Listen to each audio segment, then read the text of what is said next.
For this question, you want to go through and read what it said up top, but really the most important thing is to go through each of the boxes.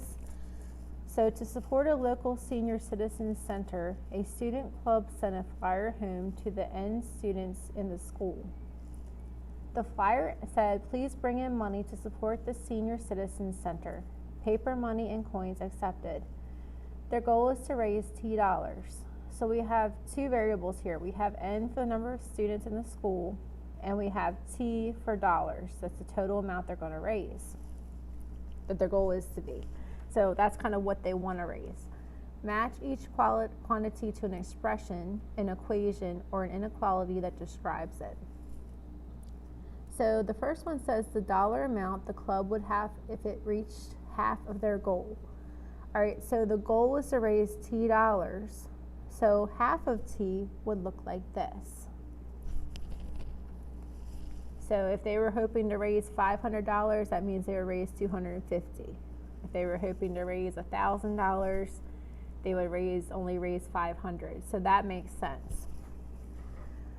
All right, the dollar amount the club would have if every student at the school donated 50 cents to the cause.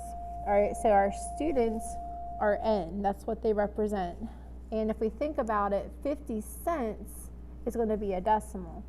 So half a dollar times N is going to give us the amount that they would raise if each student gave 50 cents. The dollar amount the club could donate if they made $50 more than their goal. Okay, so their goal was T. So if they made $50 more than that, you would be adding 50 to that. The dollar amount the club would still need to raise to reach this goal after every student at the school donated 50 cents. Okay, so whatever the total was minus 50 cents times the number of students would give them the amount they still need to raise to reach their goal.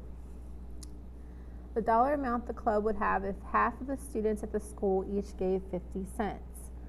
So in this case, only half of them are doing that. So half of 50 would be 25 cents. So if we kind of split that amount in half, that would be like every student gave 25 cents. So you have to sort of talk yourself through these and try to make sense of what it's saying. It's also really important to remember what variable means what. So in this case, capital T is talking about their total goal in dollars, whereas N is talking about the students in the school. So sometimes you can get that confused and it can mess up your answer.